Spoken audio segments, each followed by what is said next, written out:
Merci, Monsieur Castellane. La parole est à Monsieur le Président Jean-Luc Mélenchon pour le groupe La France Insoumise pour 10 minutes. Collègues, Monsieur le Président Didier Migaud, les amis de l'État que sont les Insoumis et ses admirateurs ne peuvent que saluer votre présence dans cet hémicycle en se souvenant que cette année, cela fait 5 siècles que la Chambre des comptes existe, puisqu'elle a été créée en 1319 sous le roi Jean le Bon pour régler des désordres qui, n'ayant pas été réglés, ont ensuite donné lieu en 1358 à la Grande Jacquerie et la révolte d'Étienne Marcel, qui sont les préliminaires, en quelque sorte, ou la préfiguration de la Grande Révolution de 89 pour des raisons d'impôts, ou du mouvement des Gilets jaunes, cette année encore pour des raisons de taxes et d'impôts. Vous vous souviendrez que les Jacques portent le nom de Jacques parce que c'est le nom du gilet que portaient les paysans à l'époque. Par conséquent, on vous voit venir avec beaucoup de faveur, quoi qu'il nous ait semblé parfois que si en effet vous êtes indépendant, en 1467, le roi Louis XI décide que vous êtes inamovible, qu'on ne peut pas changer vos carrières et que, sauf forfaiture, vous êtes là pour la vie entière. Napoléon avalise le tout, et vous voici, Monsieur le Président, après qu'on ait encore essayé en 2012 de vous contourner, en créant, du fait de l'article 3 du TSCG, en rapport avec le Tupac, le Six-Pack et autres inventions de ce lointain héritier du Saint-Empire romain germanique qu'est l'Union européenne, essayer de créer une chambre de plus pour contrôler les comptes publics et vérifier leur adéquation avec les directives européennes. Et fort heureusement, le Saint-Empire romain germanique s'est brisé sur la vieille institution française. Vous êtes à la fois la Cour des comptes et l'institut prévu par l'Europe. Tant mieux, l'Europe n'a pas eu raison de vous. Une fois de plus, votre rapport, je l'ai trouvé, cette fois-ci, je vais vous le dire avec franchise, moins caricaturalement libéral que j'ai trouvé d'autres prestations de la Cour des comptes dans le passé. Et par conséquent, j'ai été très agréablement surpris par ce que je lisais. J'ai entendu à cette tribune une nouvelle fois reprendre les antiennes sur le contrôle de la dépense publique. Tout ça est extrêmement amusant et distrayant, je dois le dire, parce que quoi que ce soit extrêmement répétitif, parce que ça fait quand même des années que ça dure, qu'on accuse l'État de mal dépenser, de dépenser excessivement, et ainsi de suite, sans que personne ne reste un seul instant à aller regarder comment il se fait que l'État est toujours en déficit, pas seulement à cause de ses dépenses, mais j'ose le dire, à cause de ses recettes. Parce que ça fait 3 décennies qu'on appauvrit systématiquement, méthodiquement l'État. On l'appauvrit pour favoriser certaines catégories sociales de ce pays. Et d'ailleurs, à nouveau, cette année, le déficit de l'État augmente de 9 milliards, mais cette année, nous avons encore fait cadeau 16 milliards aux plus riches de ce pays, sous le régime de la flat tax, de l'impôt sur la fortune, des niches-ci et des niches-là, bref.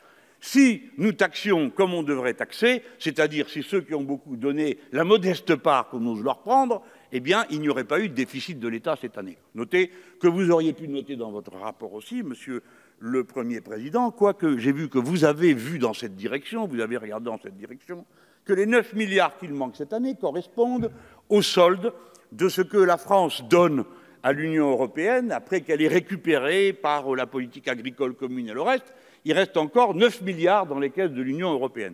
Pour un pays dont on ne cesse de dire qu'il est en déficit, qu'il est dans la misère, qu'il est temps pour lui de cesser de dépenser inconsidérément, admettez que 9 milliards donnés au titre de l'Union européenne, c'est une dépense ostentatoire qui est au-dessus de nos moyens. Bref, ma première conclusion, que je trouve validée par ce que j'ai lu dans votre rapport, c'est que 2 choses nous coûtent horriblement cher et trop cher. Premièrement, les riches. Deuxièmement, l'Union européenne. Ensuite, les politiques qui s'en suivent, c'est qu'on nous dira encore une fois que la dette publique ceci, encore une fois la dette publique cela. Personne ne s'intéresse à ce que contient la dette. Est-ce que c'est de l'investissement ou pas? Une chose est sûre, c'est que la dette de temps long en France, elle ne tombe pas du ciel et elle ne tombe pas d'abus de dépenses de la France. L'unification allemande a coûté à notre pays plus de 100 milliards à l'époque, parce que pour suivre les taux d'intérêt que donnait la Banque centrale allemande, les Français ont dû courir derrière, alors qu'ils n'avaient aucune raison de courir derrière à des taux pareils. Bref, en attendant, ce qui est certain, c'est que ce n'est pas la dette publique qui est la principale source d'anxiété pour l'économie mondiale à cette heure.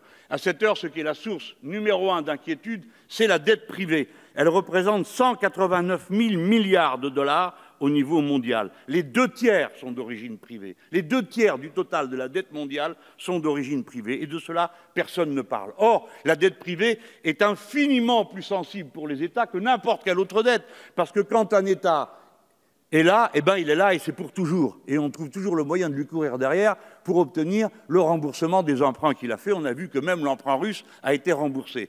Tandis que quand un acteur privé fait faillite, eh ben, il fait faillite, au revoir, et tout le monde a perdu. Par conséquent, elle est préoccupante.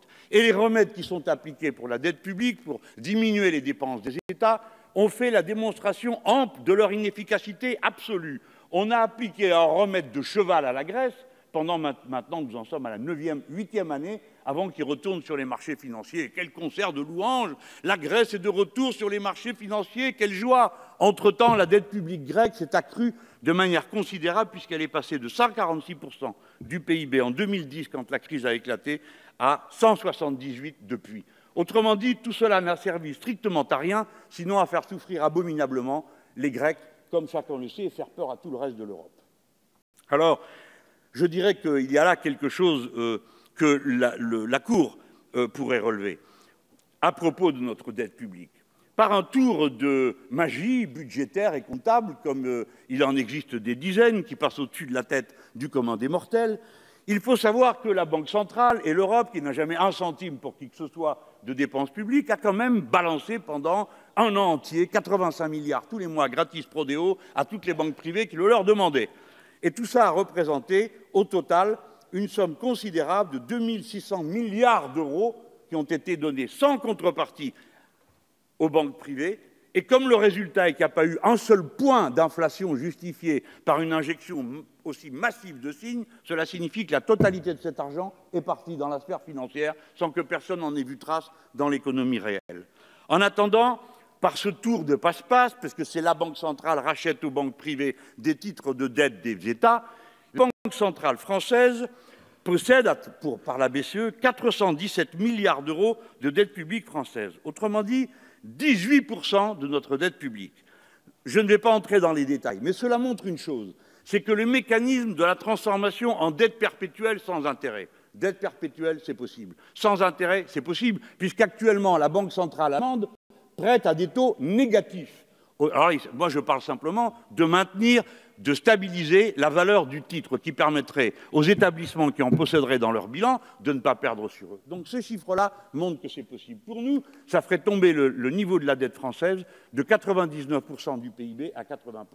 Personnellement, je m'en contrefiche, je vous le dis clairement, parce que j'estime que pour l'évaluation de la dépense publique, la dette française représente non pas 99% du PIB d'une année, calcul absolument stupide.